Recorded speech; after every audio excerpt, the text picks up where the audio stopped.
what you said about the shame, yeah, I totally understand that and get that. I think when Owen was diagnosed, it's been so long now, it's 12 years ago, we were frightened.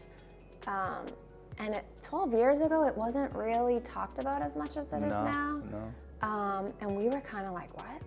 Really? And we didn't know anyone that, like now it's kind of like every corner, which is weird too. But it was kind of, we just felt frightened and sad and kind of desperate. But then we just jumped in because what else are you gonna do? Right. Like it's just, we'll figure it out. And it's always, I think my mom used to always say like, you know, whatever it is, we'll figure it out together. You know, she used to say that, my mom's here, I shouldn't say used to, she's not like gone, she's my best friend, we couldn't live without her. She always says this thing like, put your hand in mine and together we'll be okay, like, cause we've been through a lot together. So I always think of that, and it's just, we've dealt with a lot of hard stuff. I think, you know, like, so Owen was diagnosed with PANDAS in 2019, which was and has been horrible. But we just have to figure it out. And if that means, you know, hours of research on websites and talking to other parents. And there's a group on Facebook that I like called Recovering Kids. That's actually how I learned about all kinds of things to help.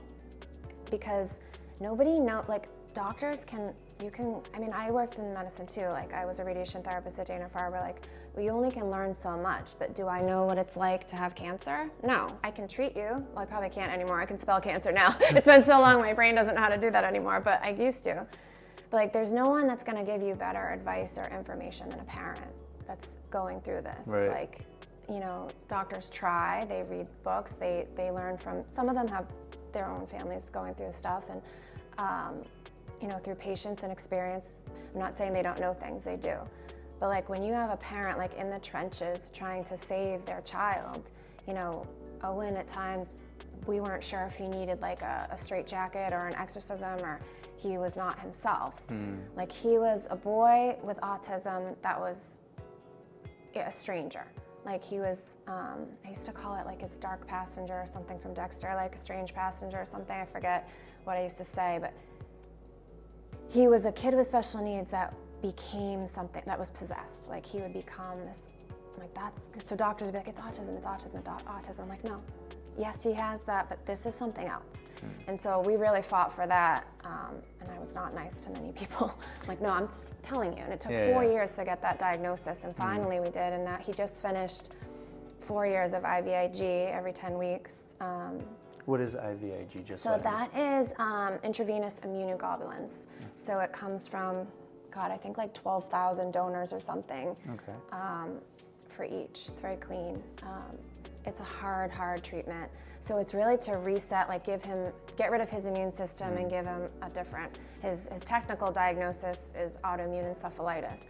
So anytime, like if you and I have a cold, right? It sucks, you know, it feels yucky, but our personality doesn't change. But Owen, he would get sick and he couldn't leave the house. He couldn't leave my side. He couldn't sleep. So he was completely taken over by this autoimmune disease. I forget what my point was. What was I talking about? Sometimes I go on tangents and I will take it all. Yeah, wherever direction you want to go, I'm cool. Forget where I started with that, but it was just back to the doctors. Like I was like, something's wrong. Like this is not who he was. Like he struggles, but this is like dangerous. And so finally I got them to agree with it. Oh yeah, I was talking about how doctors just kind of do what I say now because I've just made it known, like I'm not taking no for an answer sort of thing when I know in my heart that this is what it is. And yeah, the IVs were really hard. He's had